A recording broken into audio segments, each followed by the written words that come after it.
Eu venho à tribuna no dia de hoje, depois daquilo que nós chamamos de a ressaca de ontem. Porque, como eu vi de todos os parlamentares, não tem ninguém feliz, nenhum senador, com essa reforma.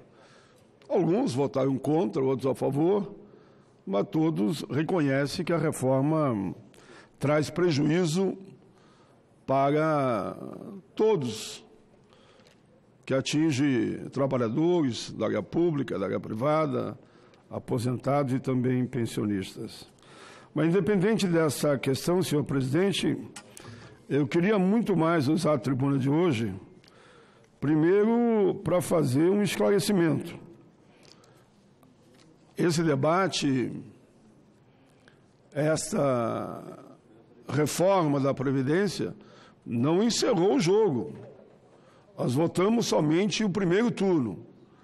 Teremos ainda a votação em segundo turno, que deve ser lá pela primeira ou segunda semana de outubro. Tinha marcado o dia 10, mas falo que vai ser dia 9, 10 ou 15. E é importante lembrar a todos que é um novo jogo que inicia. Poderão ser apresentadas emendas supressivas para melhorar o texto ou para diminuir os prejuízos que terão os trabalhadores com o texto ora aprovado. Por isso, eu aproveito o momento para pedir aos senadores e senadoras, até o momento, se analisarmos a PEC número 6, que é a reforma da Previdência, é 133 também, foram apresentadas em torno de 700 emendas, numa demonstração de que a população, via os parlamentares, pediam e pedem mudanças na reforma da Previdência. Eu, senhor presidente, quero aqui deixar registrado que vai ser muito importante os senadores apresentarem as emendas nesse segundo turno. Mesmo aquele que entenda que não deva apresentar emenda, que é legítimo e é democrático, mas eu solicito a todos que se somem com aqueles que querem diminuir o prejuízo que os trabalhadores vão ter e aposentados com esta reforma, se ela for aprovada sem as emendas. Repito de novo que as emendas serão emendas supressivas. E emendas supressivas, o senador Álvaro Dias está também no plenário, citei todos que estavam aqui, e as emendas supressivas não vão permitir que essa matéria volte para a Câmara, como eu sinto que é a vontade aqui da ampla maioria. Então, fazer emendas supressivas não prejudica o andamento da PEC aqui no Congresso. Eu vou mais uma vez insistir que uma das minhas preocupações, que no nosso entendimento é preciso emenda supressiva, é quando vai, baseado na nova proposta, que o tempo mínimo, no caso do homem, ele sairá dos 15 anos para 20 anos. Repito, como tenho repetido em todos os debates, é importante emendas supressivas na aposentadoria especial.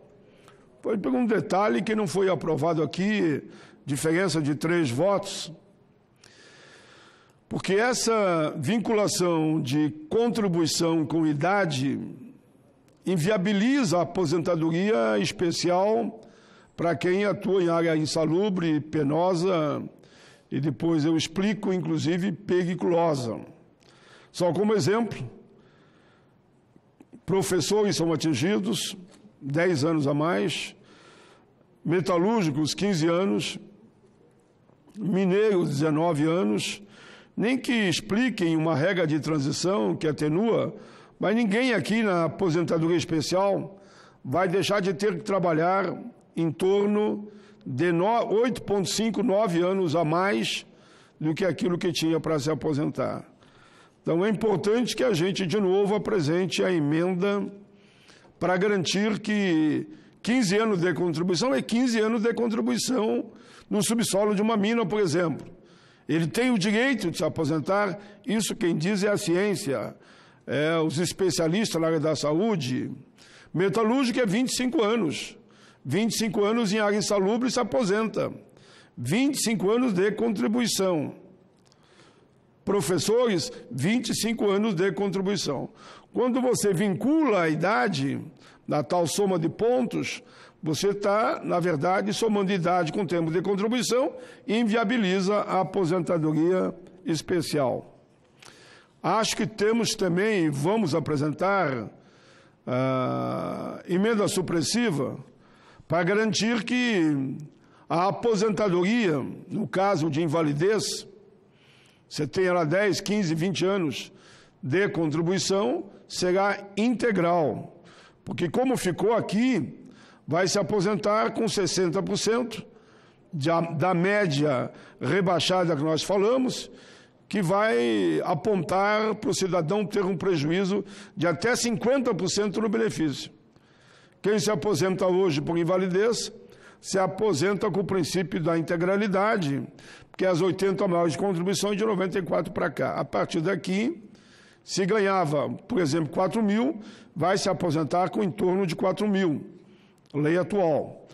Na PEC, se ela for promulgada, como tudo indica, até novembro, ele vai se aposentar com a metade, ou seja, ficou inválido, tem 2 filhos, como exemplo, ou esposa, ele sai de 4 mil para 2 mil, ou de 2 mil para R$1.000.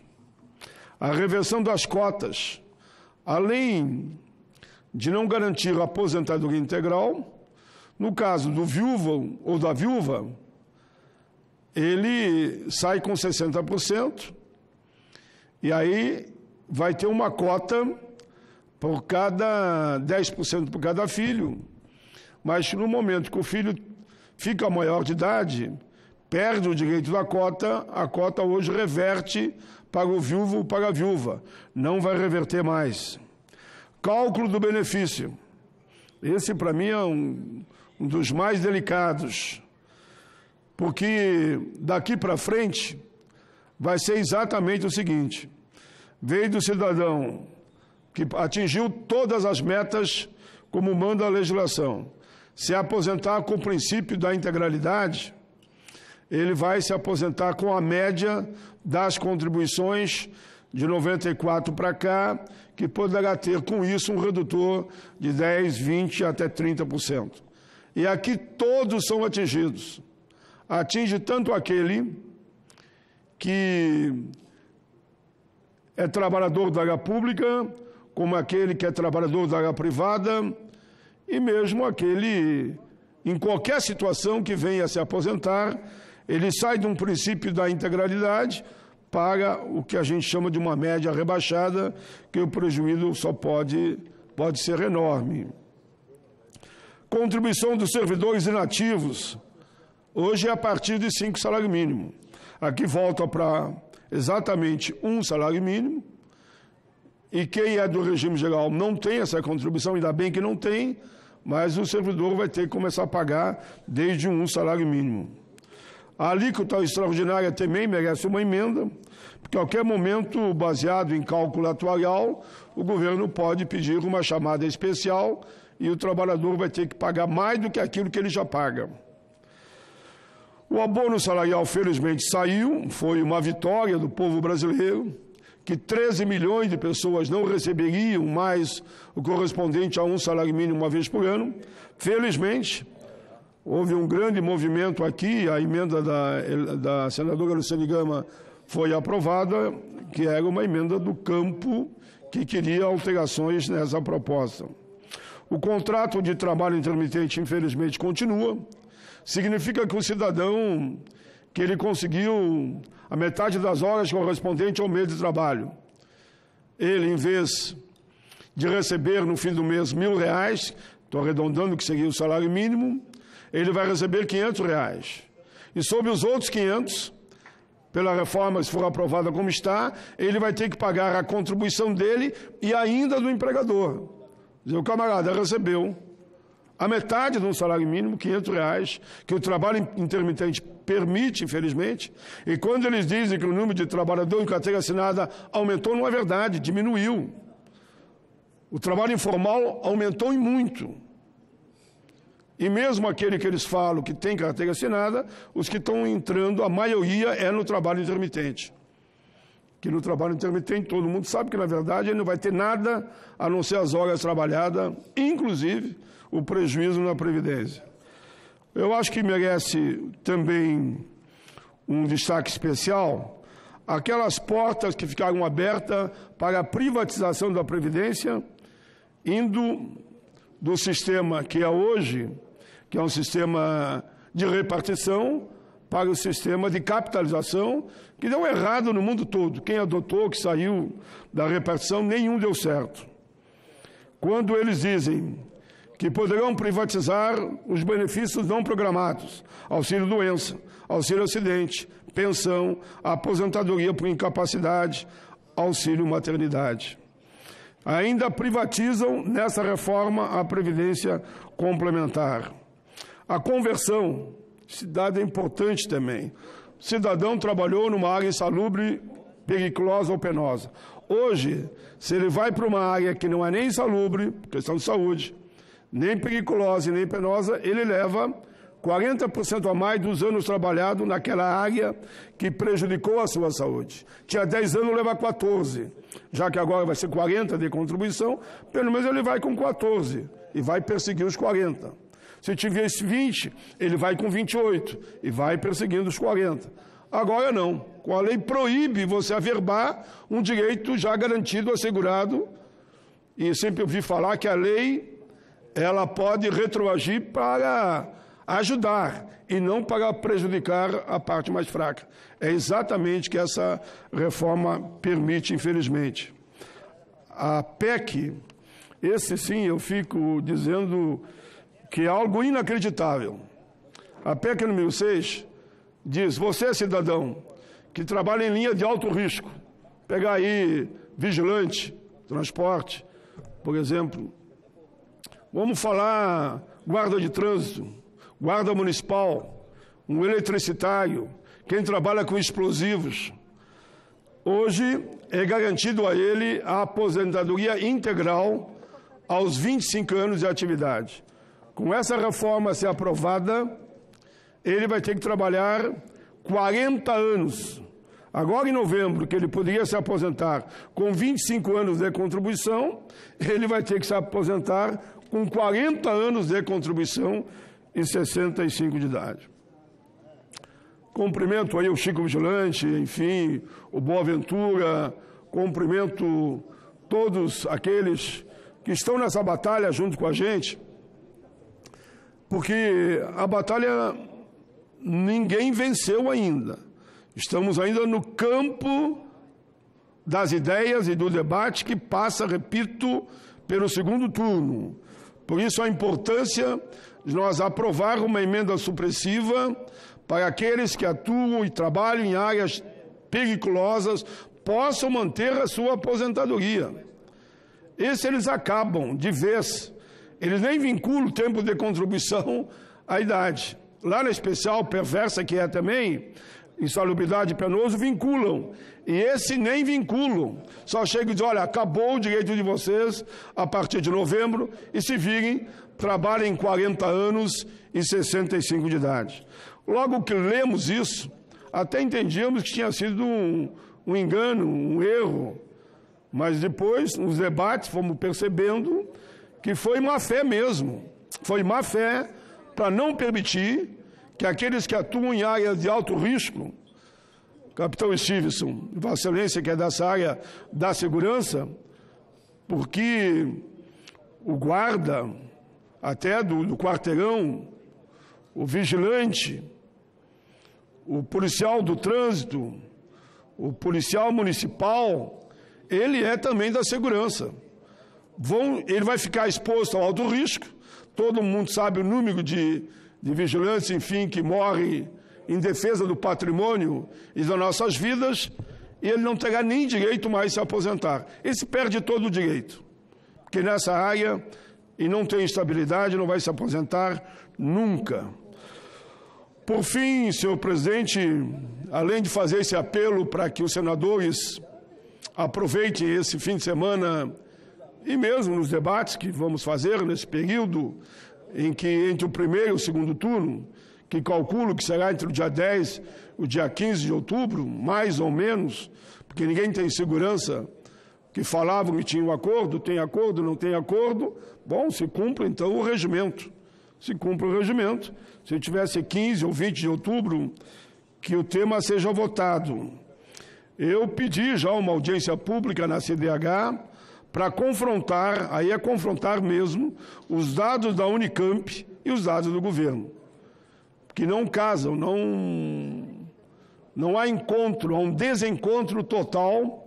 Eu já fiz uma audiência na Comissão de Direitos Humanos e, de fato, para mim e para todos que assistiram àquela audiência para discutir os dados totalmente divergentes, faz com que a gente peça uma outra audiência na Comissão de Direitos Humanos.